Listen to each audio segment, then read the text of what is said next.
Logically कहता हूँ। 1907 में टाटा की स्थापना होती है। बहुत भारी संख्या में जमीनों का अधिग्रहण होता है। उस जमीन अधिग्रहण में मैक्सिमम जमीनें कुर्मियों की होती है। उसके बाद अंग्रेज जैसे भी थे, अच्छे थे बुरे थे जो कहिए, लेकिन कुछ उनमें था बेहतर गुण। उन्होंने देखा कि अगर ऐसा चलता रहा तो ये गरीब भोले भाले लोगों की जमीन लोग लूट लेंगे। फिर वो 1908 में सीएनटी को प्रभावी रूप से लागू कर देते हैं और उसके बाद 1950 तक कुर्मियों की जमीन कोई नहीं लेता है। 1908 में जैसे सीएनटी लागू होता है, 1907 में एकदम बड़ी बेरहमी से टाटा जमीन लेती है। 1908 में सीएनटी लागू होता है, 1950 तक कोई नहीं लेता है। लेकिन फिर यही बात खलने लगती है उद्योगपतियों की कि अगर किसी का जमीन आपको लेना है तो उसको शेड्यूल से हटाना होगा, उसको नॉन शेड्यूल करना होगा, अनशेड्यूल करना होगा, तभी जमीन लेने में सुविधा होगी।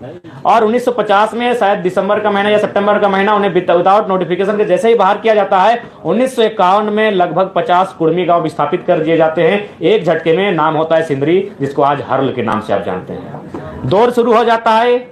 दौर का नाम आप बोकारो पहुंच जाते हैं, उस दौर में आप चांडिल डैम पहुंच जाते हैं, उस दौर में आप कोणार्क डैम पहुंच जाते हैं, उस दौर में आप तमाम कोलियरी पहुंच जाते हैं। और आज भी अगर आप विस्थापन को जानना चाहते हैं तो आप बिना कुर्मी को जाने विस्थापन को नहीं जान सकते हैं। 1907, 1908, 1950 नोटिफिकेशन से आउट होना, 1951 से सिंदरी प्लांट से ही तमाम एचईसी के भी अध्ययन कीजिएगा, कुर्मियों की जमीनें बहुत मात्रा में मिलेंगी। यानी एक बहुत बड़ी साजिश थी इनको शेड्यूल से हटाने की।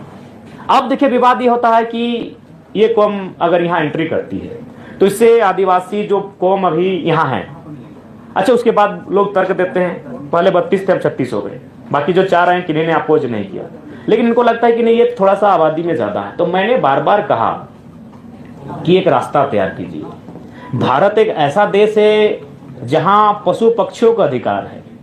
आज जंगली हाथी लगातार 10 घरों का हमारा रोज तोड़ रहे हैं, लेकिन फिर भी हम उनको कुछ नहीं कर सकते क्योंकि भारत का संविधान कहता है, भारतीय संविधान आर्टिकल 48A स्पष्ट कहता है वन्य जीव संरक्षण।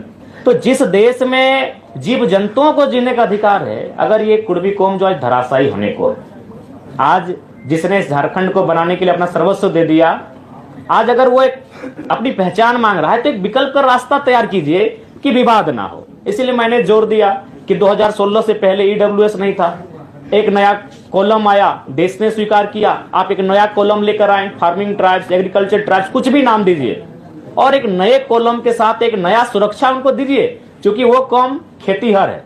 आज झारखंड में पहली आबादी आदिवासियों की, दूसरी कुर्मियों की, फिर अल्पसंख्यकों की आती है। क्या आपको एक भी टॉप बिजनेसमैन का नाम है यार कुर्मियों का? थोड़ा सा ह्यूमैनिटी की बात कीजिए, छोड़ दीजिए इस विवाद से, थोड़ा बाहर आते हैं, मानवता के नाते थोड़ा कुर्मियों की बात कर लीजिए। एक भी बिजनेसमैन को आप जानते हैं? रांची के एचईसी कुर्मियों की जमीन में, हिंडाल्को कुर्मियों की जमीन में, घाटो कुर्मियों की जमीन में, तमाम जो केदला, मोरपा, जो मांडू और रामगढ़ का कोलियर, ये सब कुर्मियों की जमीन में क्या एक भी आप टॉप मोस्ट बिजनेस टाइकून को जानते हैं? नहीं जानते, क्योंकि उसका संबंध खेती से रहा है। तो वो अपने खेत को मांग रहा है, उनके खेत को दे दीजिए, कोई विवाद नहीं होगा। वो अपने खेतों का संरक्षण मांग रहा है। और एक बात में आप बताइए, ये तब आप इस माहौल को तूल देते हैं जब हमारा कौम डोमिनेटिंग होता। आबादी में हम दूसरे नंबर पर हैं, कल की बात करेंगे तो पहले नंबर पर हैं। उसके बाद भी हमने एक भी हमारा व्यवहार बताइए डोमिनेटिंग का, जबकि हमारे साथ तो साजिशें आज भी हो रही हैं। उदाहरण के लिए इंद्रजीत महतो, उदाहरण के लिए जगन्नाथ महतो। इस कोरोना काल में 2 ही नेता डैमेज में, दोनों कुर्मियों के बेटे क्यों भैया? क्या कभी मीडिया ने सवाल किया? क्या आपने कभी चिंतन किया? कसम खा के बोल रहे, इसके पीछे भी रीजन यही है कि कुर्मी के बेटे थे। हम तो साजिशों के शिकार आज भी हो रहे हैं। इसलिए आपसे हम पूरे राज्य से भी अनुरोध करेंगे कि ये जो जिस दृष्टि से आज हमें देखा जाता है उस दृष्टि से ना देखें। हम साजिशों के शिकार आज होते हैं। जगन्नाथ बाबू तो नहीं रहे, उनकी आत्मा को शांति मिले, इंद्रजीत बाबू स्वस्थ होकर वापस है, हम ये प्रार्थना करते हैं। और किस पर लगा रहे हैं? बहुत बड़ा आरोप। ये नहीं, आरोप हम किसी पे नहीं लगा, नहीं, साजिश है। किसने साजिश है?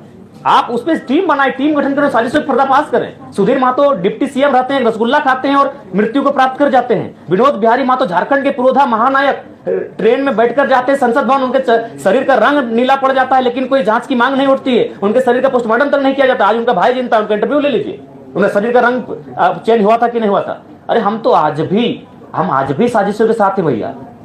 अलग झारखंड के राज्य के समय तो जो कत्ल हुआ था वो हुआ ही था भैया। हम आज भी, इंद्रजीत महतो उसका प्रमाण है, उसका एक ही कसूर था, बेचारा कुर्मी का बेटा था। अगर वो नहीं होता तो इलाज भी होता तगड़ा और आज बहुत कम समय ठीक होके आ जाता।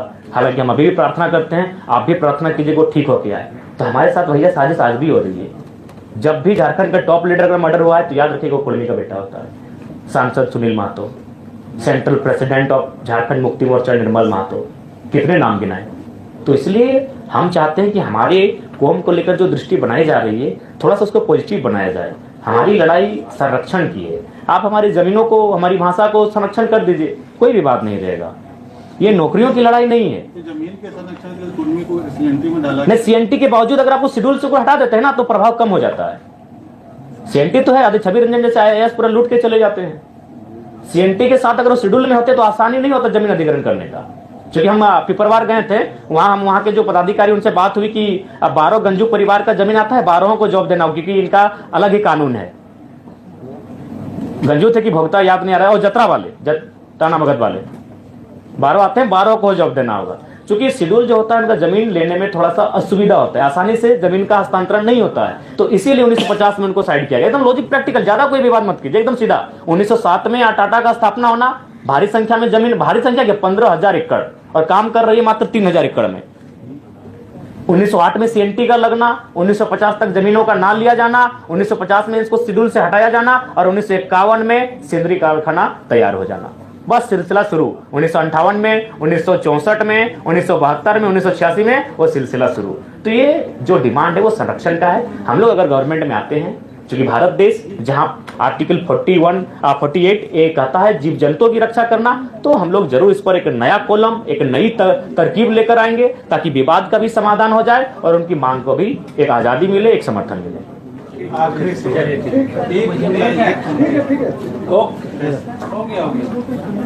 जी सर, यहाँ एक बजे का समय था, 2 बजे के बाद पहुंचे। सर हम माफी चाहते हैं, एक्चुअली मौसम खराब था और सेहत भी खराब। चलिए, धन्यवाद। सेहत भी खराब है, चलिए, धन्यवाद।